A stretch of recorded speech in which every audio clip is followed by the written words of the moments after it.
Summary of the Interlopers by Hector Hugh Munro. It's a windy winter night in the eastern parts of the Carpathian Mountains. Even animals are getting restless.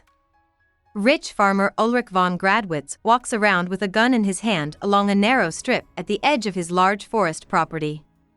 At the peak of the hill, he has stationed a group of his men in ambush, but he and his party aren't out looking for game at the moment. In a court fight, Ulrich's grandfather took this piece of land from a family next door. Even though the piece of forest isn't great for hunting, Ulrich watches it more closely than any of his other land because a rival family still claims it. Georg Znaeyms, who is the grandson of the man who lost the forest patch, still hunts on the land because he thinks it belongs to him. Ulrich wants to find Georg alone in the bush and kill him. He does so when he comes around a big beech tree. Georg also has a gun in his hands, and like Ulrich, he wants to kill the other man. But neither man can just forget what he has learned about social rules and start shooting. As they pause, the storm causes the beech tree to fall toward the two men and the ground. Ulrich and Georg are nearly killed when the tree pins them to the ground. The men are bloodied, in pain, and glad to be living, but they can't get free from the trees. Georg stops fighting the tree and calls Ulrich a thief to insult him. In response, Ulrich calls Georg a poacher. Georg responds by saying that if his group of men gets there first, they will kill Ulrich by rolling the trunk of the tree over him. Ulrich makes the same death threat again. Ulrich takes a wine flask out of his pocket with the last bit of power he has and an arm that is mostly free. He feels better and warmer after drinking. He feels sorry for Georg when he looks at him, so he gives him the flask. Georg turns it down.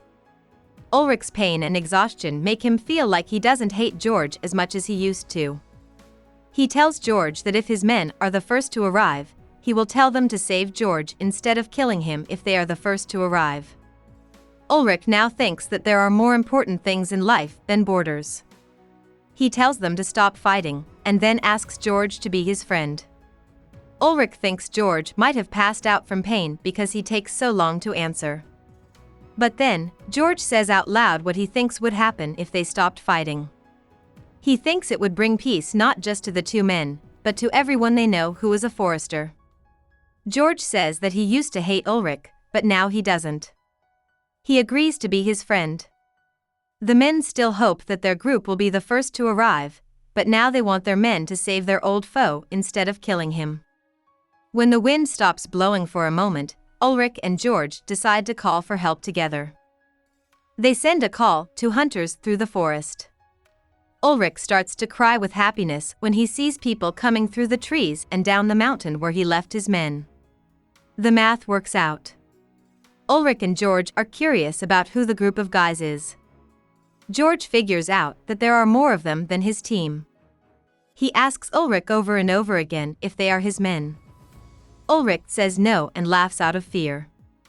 Georg asks the men's names again. Ulrich replies, wolves. About the author. Munro was born in Burma when it was still a British colony. Hector Hugh Munro was better known by his pen name, Saki, but he was also often called H. Munro. When he was 2 years old, his mother died. Saki's grandma and aunts took care of him and his brothers while their father kept working for the imperial police in Burma.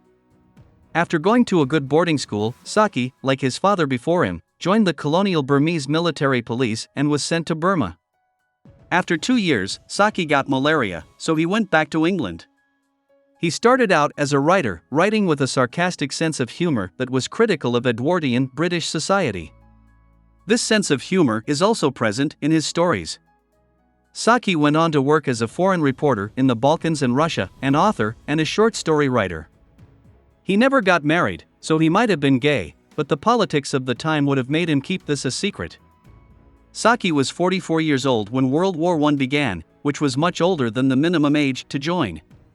But he chose to fight as a soldier on his own and turned down a chance to become an officer. During the Battle of the Anchor in France in 1916, he was hiding in a shell hold near Beaumont-Hamel when a German shooter shot and killed him. Hope we summarized it fully and you liked it. Please hit the like button and subscribe to our channel so that we are motivated to create more videos.